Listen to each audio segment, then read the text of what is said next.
Alana Harris, a TikToker who had 1.1 million followers, has deleted her account amidst becoming the center of explosive allegations. They say that she was purposefully spiking her daughter in order to make her ill so that she could get money from her fans. Now, this is a very serious, very lengthy, and still developing story, so bear with me as we go through each and every one of the allegations and evidence that supports this. But believe me, this is the most shocking story I have seen for a while. Alana Harris ran a TikTok account for her family where she would post the usual family content. She has since deleted this account, but we have re-uploads that we're going to go through now. Now, they were mainly focused around her children, and I believe she had 4 of them. And as you can see, like I said, this is just your usual family content that we've become used to over the years.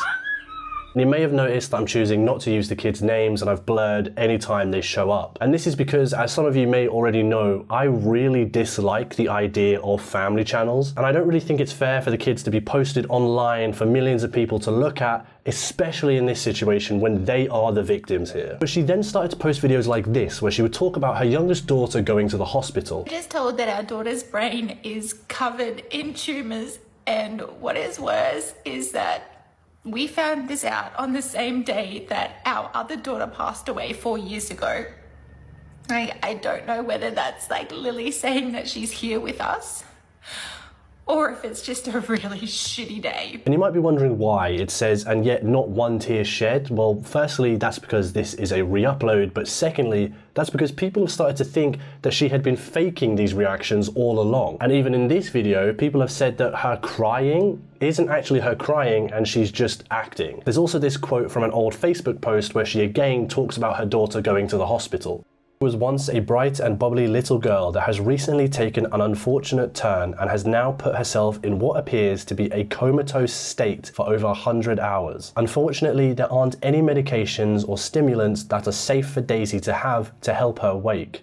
Has encountered countless needles/blood tests while asleep and doesn't so much as bat an eyelid. And as that quote mentions, the daughter was in a comatose state, and the doctors couldn't figure out what was wrong and what was causing her to be like this. They had performed multiple brain surgeries that were all exploratory just to try and find out the cause. They had even ran multiple blood tests and nothing was coming up. And this went on for a few months as Alana kept posting more and more about her daughter going to the hospital and about how tough it had been on the family to go through all this, especially given the fact that their first child was stillborn. But then a text comes out from an anonymous whistleblower that the reason the child was ill was all because of Alana. Got some Harris family goss for you. So the mum/dad, or mum and dad, have drugged the whole time. Some of the nurses started following her Insta page/TikTok and were like, no, she's spreading false info. She doesn't have brain tumours and she was never palliative. After her last brain surgery, which found nothing, the Children's Hospital decided to run a toxicology report, and it showed that had a high reading for benzodiazepines, which is like Valium. Kids have been taken off them, and I'm not too sure where the mum and dad are. However, is under the care of child protection and is still in hospital, awake, sitting up, eating, being a normal 1-year-old. This immediately caused a media frenzy, as 1, people couldn't believe that Alana would do this. 2, everybody wanted to know if what had been said was true, and 3, if it was true, then why had she done it? Now at this point, everything was still rumors and nobody had confirmed anything. Alana had taken down all of their socials and the comments had been off for a few months prior to that. And according to close relatives of the family, the dad had also gone missing for a period of time. But then the dad pops back up again in the form of a Snapchat story. I figured this would be the fastest way to reach everybody, as I know everyone likes to gossip. For what it is worth, I had no idea about what Alana was doing to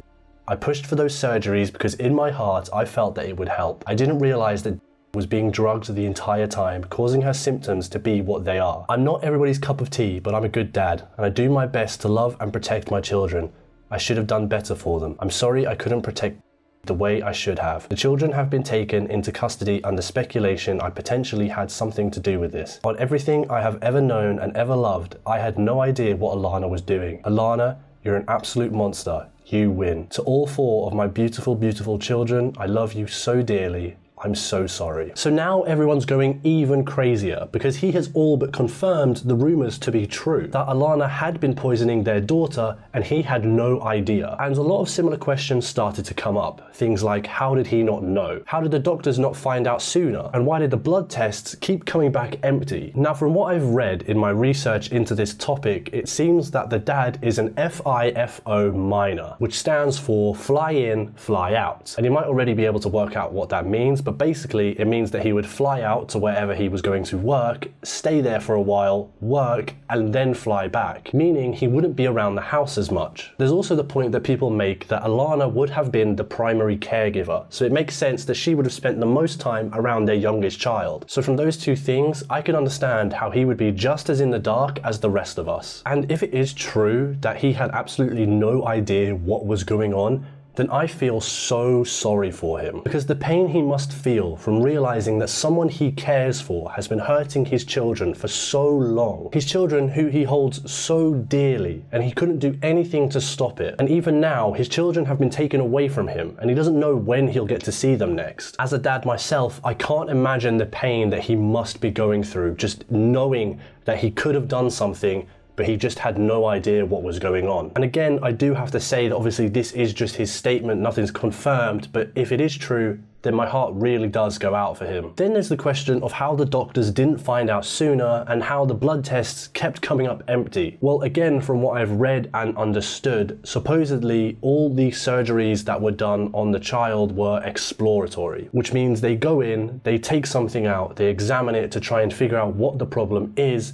But whenever they did this, obviously everything kept coming up saying that nothing was wrong, because in reality, nothing was wrong. And it's the same for the blood tests. All the blood tests that they would have ran would not be looking for drugs in the child's system, so they would never come up with anything. And I've also seen some people talk about the issue of consent, where if the doctors did supposedly say, hey, let's do a toxicology report, Alana, knowing that she's drugging her child, would probably push back against that and get them not to do it. It was only when the nurses saw the TikToks of the mother claiming that the child had countless tumors and lying about her conditions that they thought something didn't seem right and proceeded with the toxicology report, which ended up coming up with a high reading for benzos. Stuff like Valium, really strong medications that a child should be nowhere near. This made national news in Australia, and many stations covered it, but only one station, Channel 9, were able to get through to Alana and ask her some questions before she eventually hung up.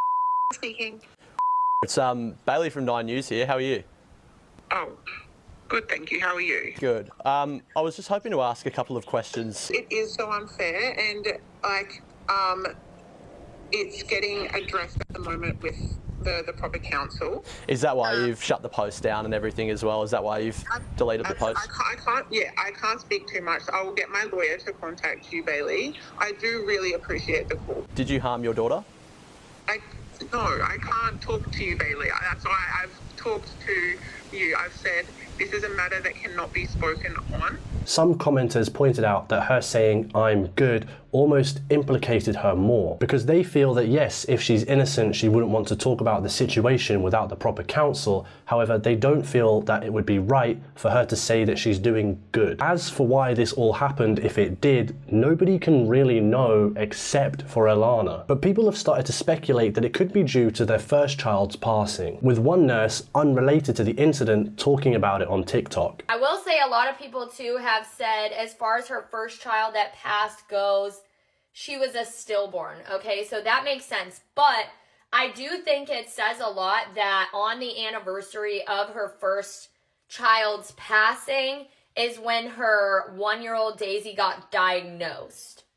For me, from my psychiatric background, I'm gonna guess, speculate, whatever you want to call it, that the anniversary of that child's death kind of triggered something in her, and that's why she, it kind of aligned, where all of a sudden her daughter was, having these symptoms, these tumors, etc., right around the death of her first child. I've also seen people mention that when their first child would have passed, they would have been swarmed with attention and love and warmth, which eventually, when that faded, Alana may have wanted it back, and she might have even wanted to try to get it back through whatever horrible process made her decide to do this. People have also now started to look back at their old videos with almost a new light, such as this one where she claims that her children are such good sleepers, and even goes on to say that one of them slept for 20 hours. Are such good sleepers. I can fully change their nappy, get them changed into different outfits, even a number 2, while they sleep. They don't wake up. Is this normal?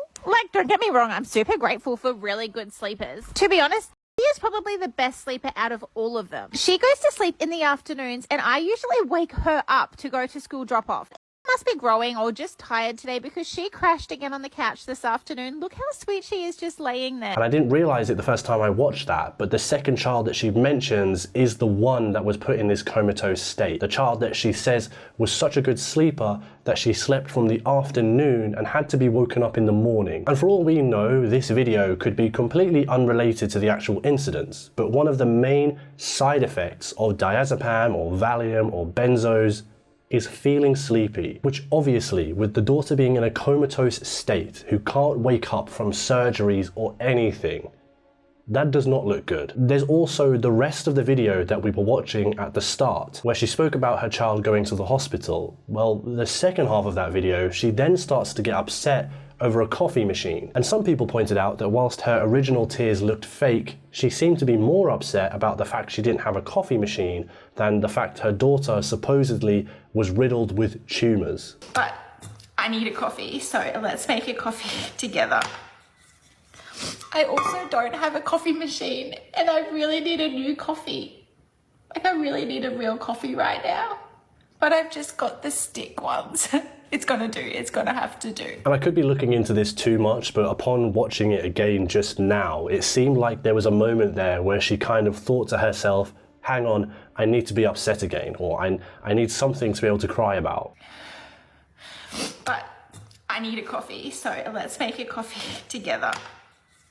Like that moment just there where she's talking about how she needs a coffee and her spirits seem to be like almost uplifted just a little bit. She then looks at the camera and it feels like for a split second she remembers, oh wait, hang on a minute, I need to be sad. But I need a coffee, so let's make a coffee together.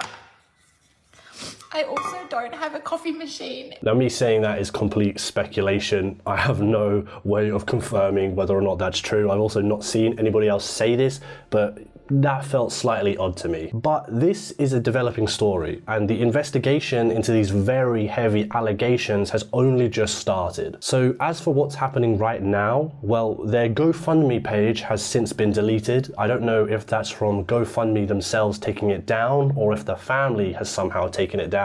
Their TikTok account has also been deleted, and we have an update on the child's condition. Well, good afternoon to you. Good news today. Police have confirmed that young child has now been released from the Queensland Children's Hospital and is doing well. Obviously, I have to say that these are all allegations because nothing's been confirmed yet, but it does not bode well for Alana that as soon as the child was taken away from her, suddenly her condition has improved. So what do you think about this? Because these are very heavy allegations that have been thrown at Alana. And if they are true, as everybody believes them to be, then they should lead to some very serious consequences for her. So do you believe them? Or do you think that there maybe could be another side to the story that we just don't know yet? Leave your opinions down below in the comments and I'll go through them. And whilst you're down there, if you could leave a like and subscribe to the channel, that would really help us out. But other than that, see ya.